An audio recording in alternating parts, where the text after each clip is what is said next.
what did we do? What did I do this past week? I did like a lot. We have we have two facilities under contract right now. One of them is in Tennessee. It's 350 doors, 35,000 square feet. We're closing probably next week. We were supposed to close this week, but it got pushed till next week. So that's something that, like, internally on the management side, on the onboarding and the management side, we are focusing on trying to prepare for that closing. All right. That's one of the deals that I syndicated. If you guys got the emails about that, I syndicated that deal out and we raised enough money to purchase it. And it's a $2.8 million facility. So we raised enough money to do that. So we're closing on that one this week or next week sometime. It's close, very, very close. And then we have another deal that we're putting into my fund, which is the Self-Storage Fund of America. So make sure y'all check that out if you're an accredited investor, and then you can partake in this one. All right. And the one that we have that we put into the fund is it's a $2.5 million facility. And we got the owner to owner finance it to us, right? Because it's severely mismanaged. Actually, both of them are severely mismanaged. The $2.5 million facility, it's actually 2.4 million. Now I'm going to tell y'all my numbers, right? I'm buying $1 million to $3 million properties now. Okay. So I buy a little bit more than like what newbies are going to be buying. But I don't want you to be scared about Stacy's only buys $2 or $3 million properties now. It's just that, I've been doing this for like, 6-7 years. All right. There's got to be a time when you kind of, you move up from the smaller facilities, right? So that happened to us last year. So for 5 years, we bought properties that were $1 million or less. We have 11 properties that are $1 million or less. 10 properties that are $1 million or less. And, and then after a couple of years, it was like, okay, we slowly started. Our very first facility was super low. We had like 100,000 and then like a 250,000. We kind of just made our way up.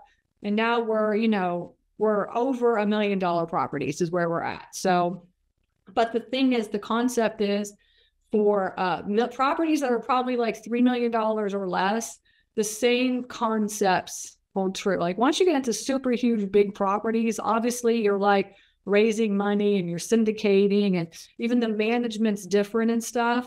But the mom and pop facilities that are smaller, all the concepts that I'm telling you, whether it's, $2 or $3 million or $250,000 are all going to be the same. All right. So just keep that in mind. So I keep saying this over and over, but we have one facility that's $2.4 million. It's near Orlando, and it's a severely mismanaged facility. So the truth is that you can find severely mismanaged facilities that are not small facilities. So everybody that's listening to me and they're like, I don't want to buy a $250,000 facility. I want to buy big facilities. And what I have students, it's so funny. I have students that, there are students out there, because, I attract people that have, that want to buy a smaller facility. But there are some students. I have one student where his very first facility was $1 million. And then the second facility was like $2 million. And then he sold those and he moved up to like $4 and $5 million properties. So every once in a while I'll get some students that are like, no, I want to go for like the bigger ones. Typically everybody, only has so much money, right? Right. So you start out with like a little tiny one. But all right. So $2.4 million. And then I got a 2-year loan. Right, just a 2-year loan. He's owner financing it. It's interest only. And right, and it's 5% interest. And my down payment is $700,000, which comes out to, is that 20%? Yeah, that's 20%, right? I don't know. I can't remember what the percentage is. What's 700,000 of 2.4? But yeah, so these are the terms. These are the terms of the loan. I have 2 years to stabilize this property. And my loan is my payments are $7,000 a month. Now I'm just giving you numbers right now, so you can't tell if this is like a good deal or not, right? But essentially, just to give you the idea of like the 2 deals that we're working on right now, the other one is a $2.8 million facility. This one is in Florida. This one's in Tennessee. Okay. That's a $2.8 million facility. And this we got an SBA loan for. SBA loan. Now, this is the first time that we've ever gotten SBA loan. And actually, I syndicated this. I syndicated this deal as a GP, but I'm actually not the one that's getting the loan, right? So we have, for this facility, we have 3 GPs, right? And actually, one of my students brought the deal to me, and then I helped him to syndicate the deal out. But the truth is, it's very, very hard for me to get a loan. Very hard for me to get a loan. Tell me in the chat, why do you think it would be very hard for me to get a loan? Just like, yeah, if you just think about it, why would it be hard for me to get a loan? Put your comments in the chat. Let me know what you're thinking, all right? Now, obviously I got experience, right? That's for sure, right? But what am I missing? Why could I not get a loan on this?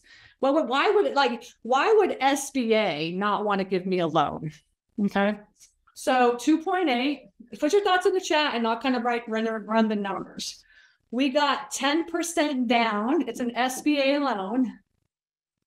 Right. This is an SBA projected based loan. Just